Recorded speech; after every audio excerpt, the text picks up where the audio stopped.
ครับทะเลบัวแดงครับเที่ยวทะเลบัวแดงอุดรธานีครับ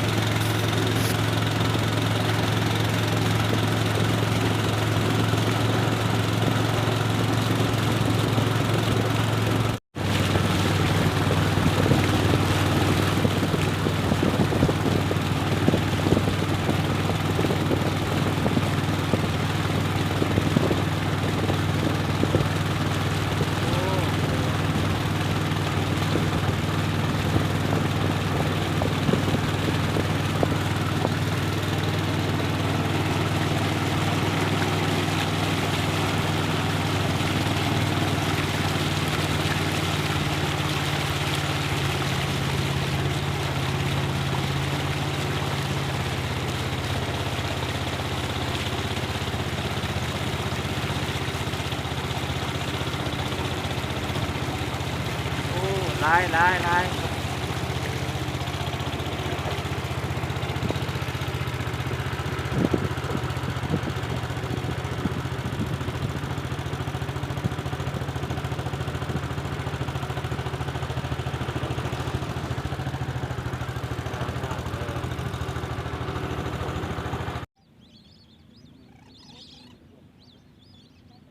ปลานกนกหลายครับนกหลายครับหอดมองบัวหนาหรอครับผมคุณครับนก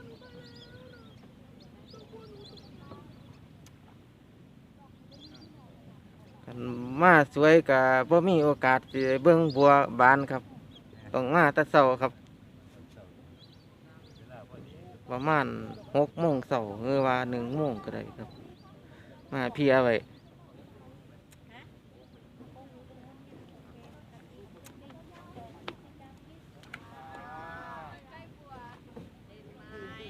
อากาศกะบ่หนาวปานใดครับปีนี้บ่ค่อยหนาวปานใดอากาศพอดีกับบรรยากาศธรรมศาสตร์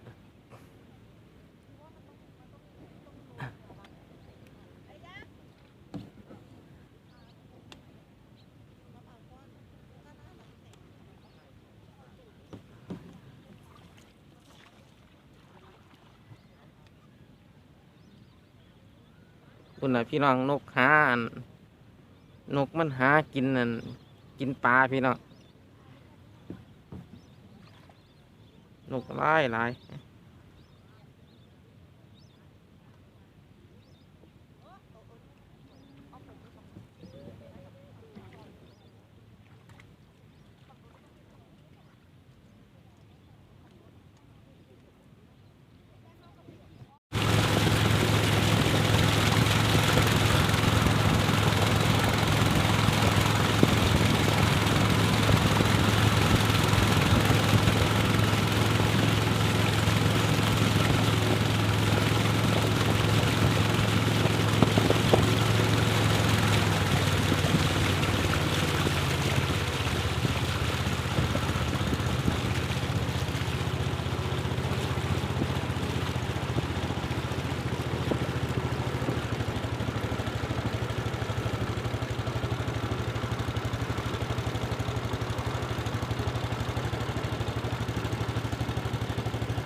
ส้ม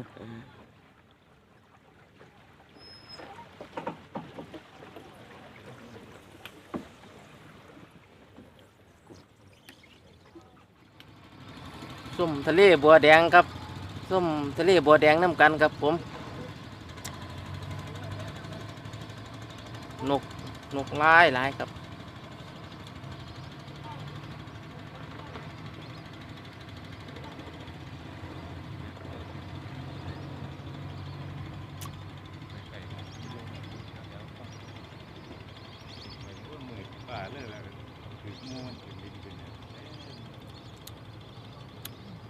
บัวกะบานประมาณ6 โมงเช้าครับเริ่มต้อง6 โมงเช้าไปหาเที่ยงครับ หลังจากเที่ยงแล้วมันสิหุบครับผมนี่มาแตะเช้าอากาศมันกะบ่หนาวปานใดสวยมากกะเริ่มสิร้อนแล้วครับผม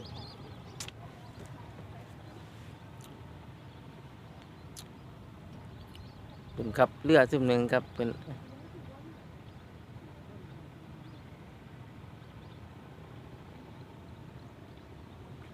โอ้นกกระไลายครับเป็นธรรมศาสตร์บรรยากาศดีครับ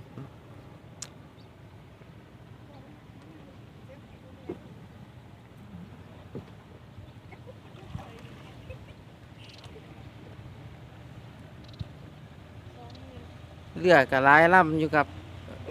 ครับเรือซึมหนึ่งครับเจ้ามาเที่ยวครับ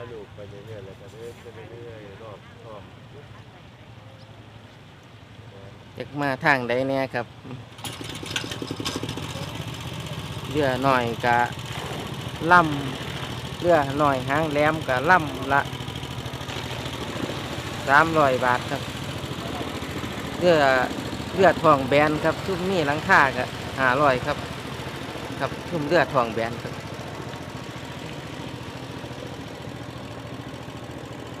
ลำละ500 บาทขี่ได้ประมาณ6 คนขึ้นไปครับ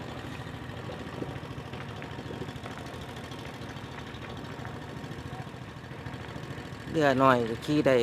ได้2 คนครับลำละ300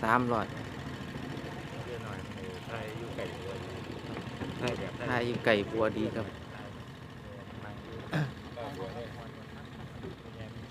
มาเที่ยวน้ำกันเด้อครับผมบรรยากาศครับดีๆครับ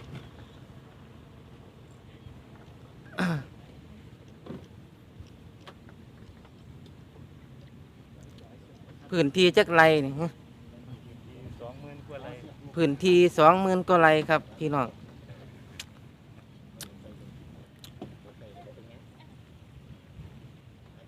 เป็นทะเลสาบน้ำจืดครับคุณครับนก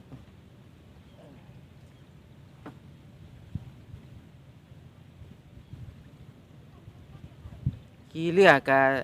จากการขี่มากะใส่เวลาประมาณชั่วโมงครึ่งครับกะทิเป็นกะทิผ้ากลับแล้วชั่วโมงครึ่ง